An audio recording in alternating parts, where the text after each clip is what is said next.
So it's Danny Flexen here for Seconds Out. Delighted to be joined by unbeaten super welterweight. I know you guys call it junior middleweight. Xander Zayas, how are you? How are you, Danny? I'm doing great. I'm excited to be here today with you and getting ready for my next fight. Yeah, you've got a hot date on Valentine's Day, February the Yeah, 14th, Madison Square Garden in the theatre.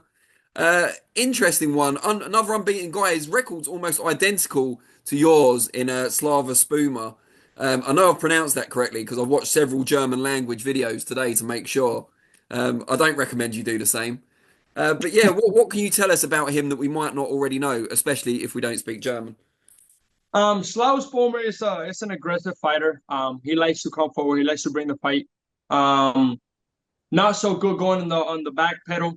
Uh, and I just feel like there's a lot of things that I could take advantage of. But again, he's a good fighter. I think he's coming prepared to put on a show like they always do. Um, but I'm ready. I'm ready to showcase again why I'm one of the best.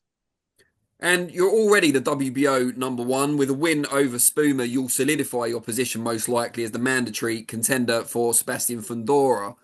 How well do you feel the level of opposition you fought so far has prepared you for a potential world title shot in a red hot Man, division? I feel like after I win this fight, obviously not looking too far into the future because I got to focus and put on a show on February 14th. But after I win this fight, I think that's the next fight to be made. It's gonna be a great fight against a champion and a great contender, Puerto Rico versus Mexico. Um, I feel like the development that Top Rank has been doing with me since day one has prepared me and has helped me grow for being to be ready for a world title fight. Is it kind of a double kind of mission on Top Rank's part that they've had to grow you as a develop you as a fighter, but also as an attraction at the same time? I mean, I feel like they do a great job with other fighters, getting them to to to great boxing careers and just people knowing them. Obviously we got a great platform with ESPN, which here in the United States is free. Anybody can watch it. So it's great for us as fighters to showcase our talent in national television. So yeah, I feel like Top Rank has done a great job. They will continue to do a great job like they always do, and there's no doubt about that. Now, let me ask you about some of your rivals, starting with Fundora, who we've just talked about. He was heavily rumoured, shall we say, to fight Errol Spence in March. That now looks like it's not going to happen. I saw an article a couple of days ago where Sergei Boharchuk had put his name forward as a potential opponent now for Fundora. What do you make, first of all, of the Spence fight not taking place? I mean, it's a fight that I didn't think it made sense. Spence hasn't fought at 54. He's not even ranked at 54. He's coming off a loss. Um, so it was a fight that didn't make sense. Yeah, it was maybe nice to see Spence back in the ring, but like he said, he's not ready and he won't be back till he feels he's ready. Um, I just don't feel like it's the same Spence anymore. Uh, but I haven't received a call yet. Hmm. If that if that where you coming from, I haven't received a call. But I'm open to fight anytime after February 14th with Sebastian Fundora. Well, if he's still planning to fight in March, it may come a little bit too soon for you after that fight, depending on how quick you make work of Slava.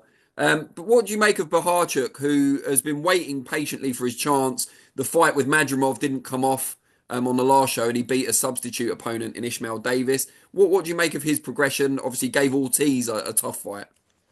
I feel like he's very one dimensional, meaning he's just one style. He's nonstop, strong guy, but not very technical, not very um,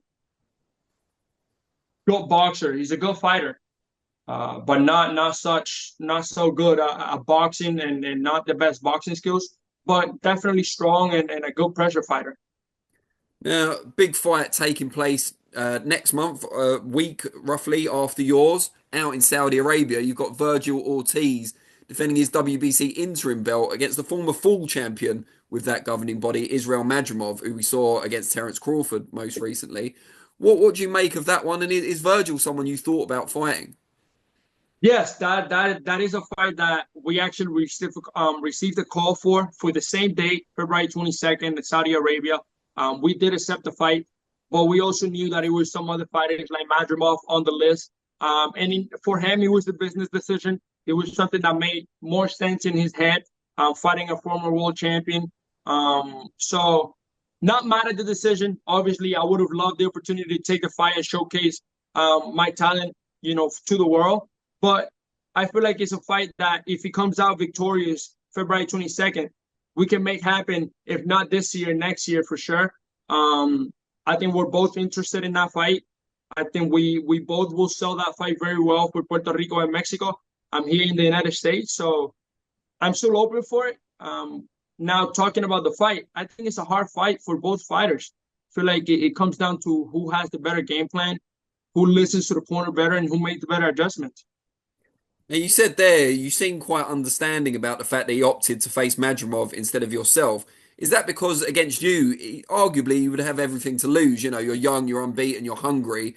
For his perspective as an established name, he's going to think, well, why do I need to take this? For sure, I feel like it's a high risk, low reward. Where with a champion, it's still a high risk, high reward. He beats him. He beats a former world champion. He beats a fighter that gave a hell of a fight to one of the best, Terence Crawford. And yeah, I think it made more sense business wise.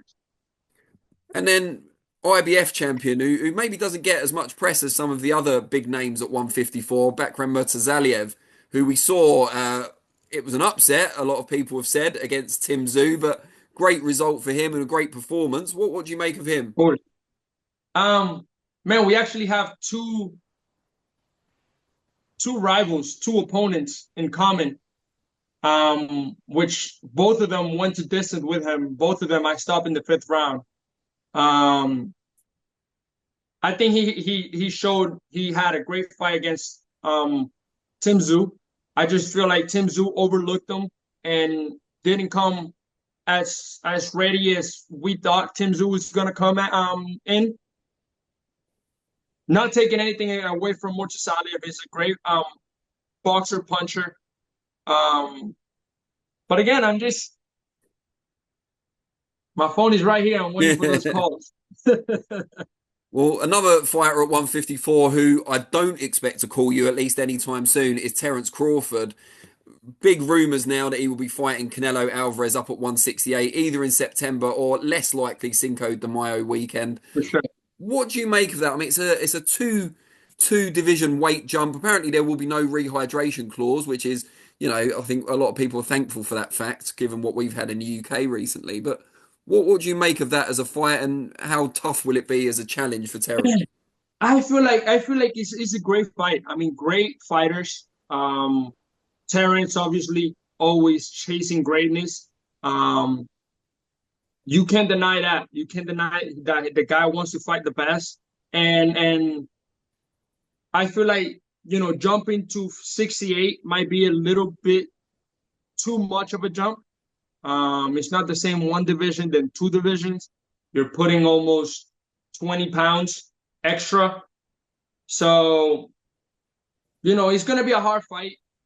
But at this point on both of their careers, it's a fight that makes sense. It's going to make a lot of money for both of them. And there's probably not a lot more in the tank for neither of them. It's they already 30 in the high 30s, 34s, 35, 36. So it's a fight that makes sense business wise.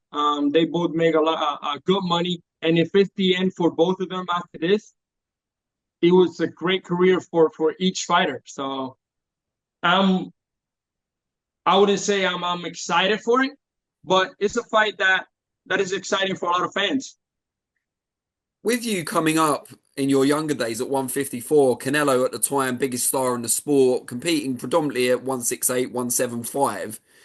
Did you ever view that fight as a possibility for yourself in the future?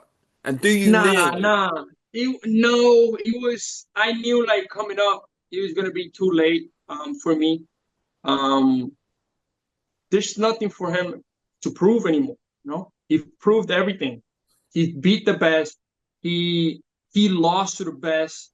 I feel like there's maybe two, three, maybe four more fights of Canelo Alvarez, and then he's gonna go out and enjoy the time with his family. He spent a lot of time in the boxing ring. I think he has like 4 kids now, so I feel like he wants out of boxing sometime soon. So I coming up, it was a fight that I would love to.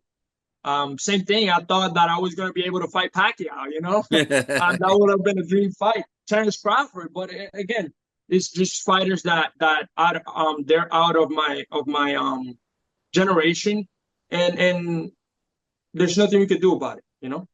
With that in mind, who do you view similar age to yourself, similar generation? Who will be your Crawford, or if you're Mayweather, who would be your Pacquiao? Who's going to be your great rivals? Man, there's a lot of guys. There's actually a lot of guys.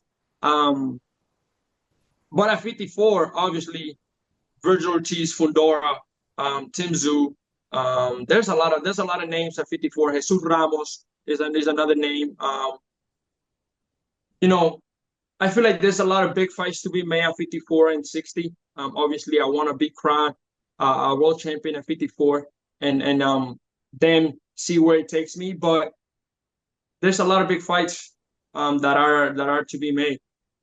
Now, before I let you go, I do want to ask you about one fight that's signed recently for this side of the Atlantic, and that is, of course, Chris Eubank Jr. and Conor Benn, which will take place at 160 pounds, so not too far away from you. How much of a buzz, if any, is this fight generating across the pond in the US? Um, You can be honest.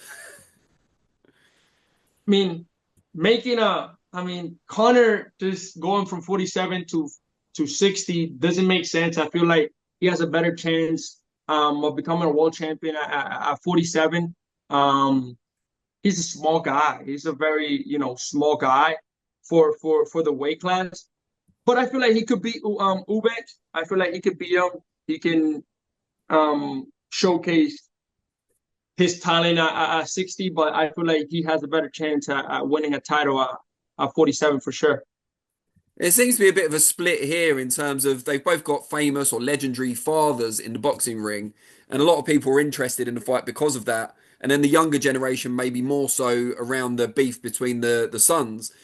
In the US, is there any sort of kind of, I don't know, buzz or excitement around it? It might be. I haven't been paying attention to it. Again, I'm locked in on what I have to do in my career. I try to stay out the way of anybody else's business and beefs.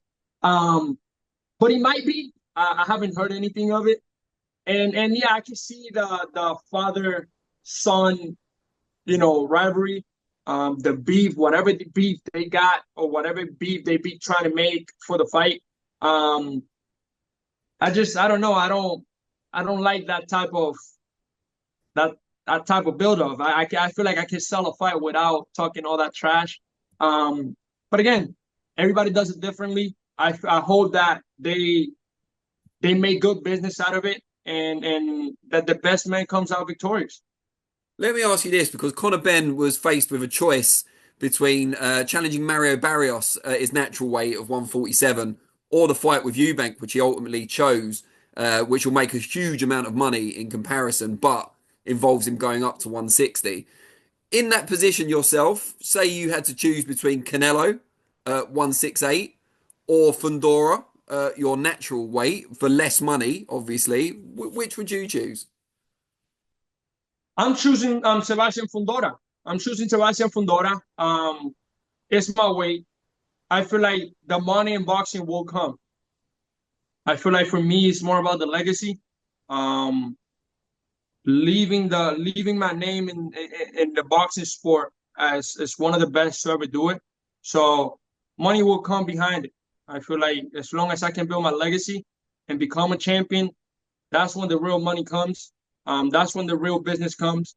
And if they give me the opportunity against those two great fighters, I feel like I will pick Sebastian Fundora. Brilliant. Really appreciate your candor. Very best of luck for the big Valentine's date Thank you. against Slava Floma. And yeah, we look forward to catching up again after the fight when perhaps you'll be the official mandatory contender. Yes, sir. Thank you very much. Thanks, Xander. Take care.